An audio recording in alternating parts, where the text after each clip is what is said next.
Good morning students. तो इस video में हम बात करने वाले हैं कि बीए क्लास में आप सब्जेक्ट्स कैसे चूज़ कर सकते हैं जेएनडीयू में एडमिशन लेते टाइम। तो पूरी डिटेल में आपको बताने वाले हैं, तो इस वीडियो के साथ लास्ट तक बने रहें। जैसा कि आपको पता ही होगा, जेएनडीयू न्यू सेशन एडमिशन बस शुरू होने वाली है और बहुत सारे स्टूडेंट्स बीए में एडमिशन लेंगे +2 के बाद, और वो कंफ्यूज हैं कि बीए में एडमिशन लेते टाइम वो कौन कौन से सब्जेक्ट्स चूज़ करें। तो कुछ सब्जेक्ट्स तो कंपलसरी होते हैं और कुछ सब्जेक्ट्स के कॉम्बिनेशन बने होते हैं, उनमें से आपको कोई एक सिलेक्ट करना होता है। तो जेएनडीयू में जब आप बीए में एडमिशन लोगे, किसी भी जेएनडीयू की यूनिवर्सिटी में या फिर एफिलेटेड कॉलेजेस में या फिर प्राइवेट में, तो जो इंग्लिश कंपलसरी सब्जेक्ट है ये तो कंपलसरी है, ये स्टूडेंट्स को रखना ही पड़ता है। और उसके बाद पंजाबी कंपलसरी सब्जेक्ट भी लगभग सभी स्टूडेंट्स के लिए कंपलसरी होता है। अगर आपने +2 में पंजाबी सब्जेक्ट रखा था तो आपको पंजाबी कंपलसरी सब्जेक्ट कंपलसरी रखना है।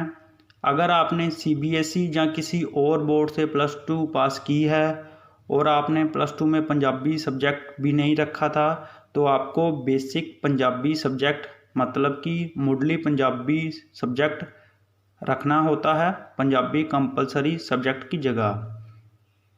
तो सबसे पहले 2 सब्जेक्ट तो कंपलसरी होंगे जो आपको रखने हैं ऑटोमेटिकली। फर्स्ट इंग्लिश कंपलसरी और सेकंड पंजाबी कंपलसरी या बेसिक पंजाबी। उसके बाद आप अपनी मर्ज़ी के सब्जेक्ट चूज़ कर सकते हो। आपको मिनिमम 3 सब्जेक्ट चूज़ करने होते हैं।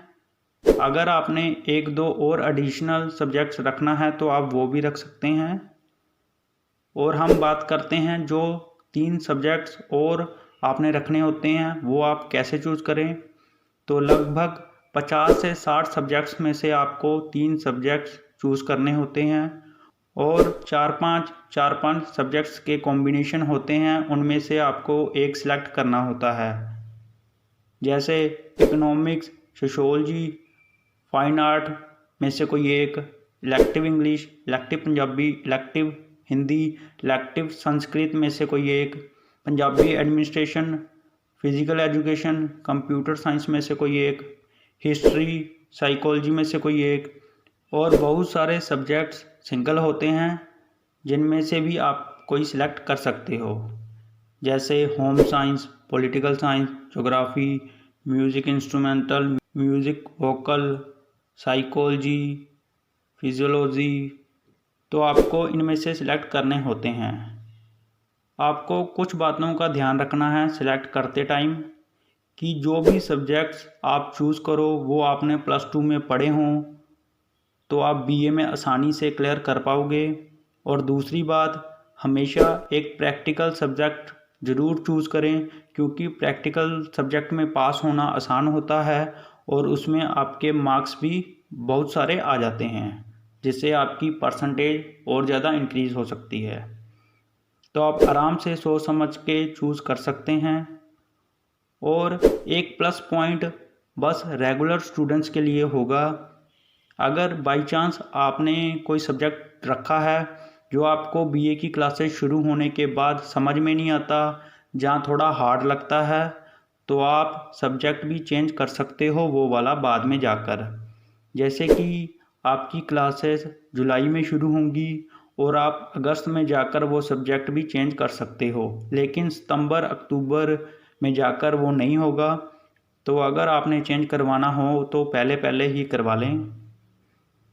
और हम आपको बता दें कि सबसे ज़्यादा सब्जेक्ट्स बीए में कौन से चूज़ किए जाते हैं, जो स्टूडेंट्स चूज़ करते हैं ज़्यादातर सब्जेक्ट्स, वो हैं इंग्लिश कंपलसरी तो होगा ही, पंजाबी कंपलसरी या बेसिक पंजाबी भी होगा ही। और जो 3 सब्जेक्ट चूज़ करने होते हैं उनमें स्टूडेंट्स प्रैक्टिकल सब्जेक्ट ज़रूर चूज़ करते हैं, physical education, music, fine art, computer application में से कोई एक। और बाकी 2 चूज़ करते हैं elective English, elective Punjabi, elective Hindi में से कोई एक चूज़ कर लेते हैं। और जो एक बचा होता है उनमें वो चूज़ करते हैं history, political science, sociology, geography या साइकोलॉजी में से कोई एक। तो इस तरह वो टोटल 5 सब्जेक्ट सेलेक्ट कर लेते हैं और बीए फर्स्ट ईयर में जाकर एक सब्जेक्ट और ऐड होता है आपके सिलेबस में बस 1 साल के लिए, वो है ड्रग अब्यूज़। तो टोटल 6 सब्जेक्ट्स होते हैं बीए फर्स्ट सेमेस्टर और बीए सेकंड सेमेस्टर में। तो उम्मीद है कि आपको पता लग गया होगा सारा कुछ और आपके सारे डाउट्स भी क्लियर हो गए होंगे। अगर फिर भी कोई डाउट है तो आप कमेंट करके पूछ सकते हैं। तब तक इस वीडियो को लाइक कर दो, शेयर कर दो सभी फ्रेंड्स के साथ। चैनल ज़रूर सब्सक्राइब कर लेना अगर आपने अभी तक नहीं किया है तो, और बेल आइकन ज़रूर प्रेस कर देना ताकि हम जैसे कोई न्यू वीडियो आपके लिए लेके आएँ सबसे पहले नोटिफिकेशन आपको मिल जाए। Thank you.